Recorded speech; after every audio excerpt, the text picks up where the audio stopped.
ହାଣ୍ଡି ଛାଡରେ କଣ ଗ୍ୟାସ ଚୁଲି କିଛି ଲାଗିବା କଥା ନୁହେଁ। ତୁ କଣ ହାଣ୍ଡି ଛାଡରେ ଗ୍ୟାସ ଚୁଲି ଲଗେଇଛୁ? ରୋଷେଇ କଣ କରୁଛି? ରୋଷେଇଟା ହାଣ୍ଡିରେ ଗ୍ୟାସ କଣ ବସିଛି? ଚାହା କରୁଛି। ଚାହା କରିକି ରଖିଥିଲି ଗରମ।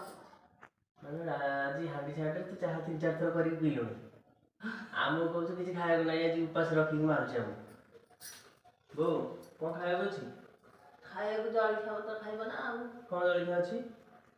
ସୁଜି ଚୁଡ଼ା ଯାହା ଖାଇବ। ଦଉନୁ କଣ ଖାଇବାକୁ ଦେଲା ଆମକୁ? ସୁଜି ଫୁଜି କଣ କରିକି ଗ୍ୟାସରେ କରିକି ଦବୁ? ନା ଗ୍ୟାସ କରାହବନି। ଆମ ପାଇଁ କିଛି କରାହବନି। ମୁଁ ବୁଢୀ ହେଲିଣି ଆଉ ମୋଠୁ କଣ ବାରା। ଦେଖିଲ ଏଇ ବୁଢା ବୁଢୀ ମାନେ ହାଣ୍ଡି ଛାଡରେ ବି ହାଣ୍ଡି ବସଉଛନ୍ତି ଗ୍ୟାସରେ। ଭାଇମାନେ ଦେଖନ୍ତୁ, କୁହନ୍ତୁ କଣ କରିବା। ମୋ ବୋଉ ଆଜି ହାଣ୍ଡି ଛାଡରେ 3 ଥର ହାଣ୍ଡି ଗ୍ୟାସ ବସେଇକି ରୋଷେଇ କରୁଛି, ଖାଉଛି। ଏଠି ଦେଖନ୍ତୁ ପରଟା ପିଠା ସବୁ ହେଇଛି।